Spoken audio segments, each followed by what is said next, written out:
মুসলিম জাতির আজকে চোখ খুলেছে। এতদিন ভাই চোখ খোলে নাই, অন্ধ ছিল। এতদিন সবাই সব কিছু দেখছে, কিন্তু অন্ধ ছিল, সবাই শুধু শুনছে। এখন যখন দেখতেছে যে পুরো ফিলিস্তিনবাসী মানে একবারে মানে শেষ হয়ে গেছে, হ্যাঁ, এখন তো মানে কিছু করার নাই। এখন মানে মুসলিম হিসেবে করণীয় কি?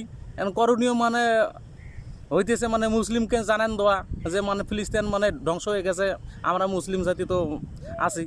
এই জন্য মুসলিম জাতিকে জানান দেওয়ার জন্য এই আর কি মানে তারা মানে মানে কি আর করার, আর র্যালি করতেছে, এটা করতেছে, ওটা করতেছে। হ্যাঁ, কি আর করার। এতদিন চোখ খুলে নাই মুসলিম জাতির, আজকে চোখ খুলছে। আজকে সারা বিশ্বকে ডাক দিয়েছে, সব মুসলিমকে ডাক দিয়েছে। হ্যাঁ, যে মানে মুসলিমরা সব মানে এক হও, ফিলিস্তিনিদের পাশে দাঁড়াতে হবে। আরে ভাই, যদি দাঁড়াতে হয় তাহলে আরও আগে দাঁড়ানো লাগতো। এখন মানে পুরো ফিলিস্তিন তো শেষ হয়ে গেছে, হ্যাঁ, কী বেঁচে আছে আর? এখন মনে করেন যে মানে আপনারা মানে চোর গিয়ে মানে খোঁজ দিতেছেন, সেটা তো ভাই হবে না। হ্যাঁ, পাশে থাকা লাগতো, আরও আগে থাকা লাগতো।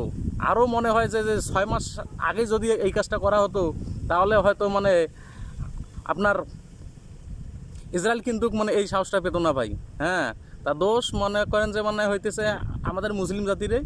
হ্যাঁ, আমরা মুসলিমরাই মনে করেন যে মানে মানে আজকে মনে হয় যে মানে ফিলিস্তিন ধ্বংস হওয়ার যে কারণ হইতেছে, সেটা হইতেছে আমরা মুসলিমরাই, আর কেউ না রে ভাই।